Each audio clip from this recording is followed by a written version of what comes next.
सध्याच्या तणावपूर्ण परिस्थितीच्या पार्श्वभूमीवरती देशात विविध महत्त्वाच्या ठिकाणी खबरदारी घेतली जाते आणि त्यातलंच एक आहे मुंबईचं सिद्धिविनायक मंदिर।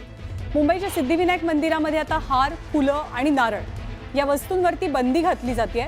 सुरक्षेच्या पार्श्वभूमीवरती मंदिर प्रशासनानं हा मोठा निर्णय घेतलाय आणि रविवारपासूनच याची अंमलबजावणी होणार आहे। त्यामुळे रविवारपासून देवाचं दर्शन घेताना मंदिरामध्ये हार, फुलं किंवा नारळ नेण्यावरती बंदी असेल, मज्जाव असेल। उदय जाधव आपल्याला अधिक माहिती देतील। उदय, नेमका काय निर्णय आहे आणि काय सांगितलंय प्रशासनानं?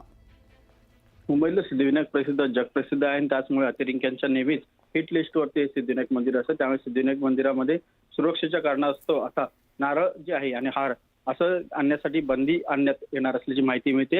येत्या रविवारपासून याची अंमलबजावणी होणार असल्याची माहिती मिळते। फक्त हे सुरक्षेच्या कारणास्तव सध्या जे युद्धजन्य परिस्थिती आहे त्यामुळे सिद्धिविनायक मंदिराची सुरक्षा व्यवस्था जी आहे ती देखील कडक करण्यात आलेली आहे। त्याचमुळे हार, फुलं, नारळ यांच्यावरती बंदी घालण्यात येणार असल्याची माहिती मिळते। धन्यवाद उदय या सगळ्या माहितीबद्दल।